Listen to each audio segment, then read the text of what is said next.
রাসূল সাল্লাল্লাহু আলাইহি ওয়াসাল্লাম ওনার কাছে আল্লাহর সাহায্য আসতো, জিবরিল আলাইহিস সালাম আসতো, তারপরেও কখনো তিনি নিজের ভাগ্য আল্লাহর হাতে ছেড়ে দিতেন না। আমাদের মতো যা করে আল্লাহ, আল্লাহ ভরসা বলে কখনো নিজের ভাগ্য আল্লাহর হাতে ছেড়ে দিতেন, বরং নিজের সাধ্যের সবটুকুন দিয়ে তিনি চেষ্টা করতেন। তারপর তিনি ভরসা করতেন কার উপর? আপনি হিজরতের ঘটনাটা দেখেন।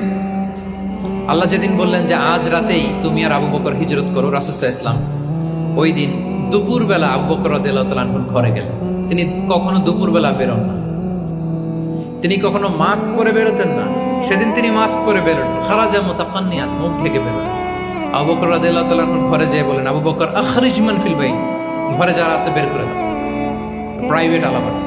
আবু বকর রাদিয়াল্লাহু তাআলা আনহু বলেন, ইয়া রাসূলুল্লাহ, আসমা আর আয়েশা একজন তো আপনার পরিবার আর একজন তার বোন, আমরাই তো বলেন। রাসূল সাল্লাল্লাহু আলাইহি ওয়াসাল্লাম আশ্বস্ত হলেন, বললেন যে আজ রাতেই আমরা হিজরত করব, আজ রাতেই। মক্কা থেকে মদিনা হচ্ছে উত্তর দিকে, কোন দিকে? আপার নর্থ। তিনি মক্কা থেকে মদিনায় হিজরত করবেন উত্তরে, কিন্তু তিনি বের হলেন দক্ষিণ দিক দিয়ে, শত্রুর চোখে ধুলি দেওয়ার জন্য। দেখেন, দিনের বেলা বেরোলেন না, রাতে বেরোলেন। দেখেন, একটার পর একটা প্রিকশন। দুপুরে বেরোলেন, চেহারা ঢেকে বেরোলেন, প্রাইভেসি মেনটেন করলেন।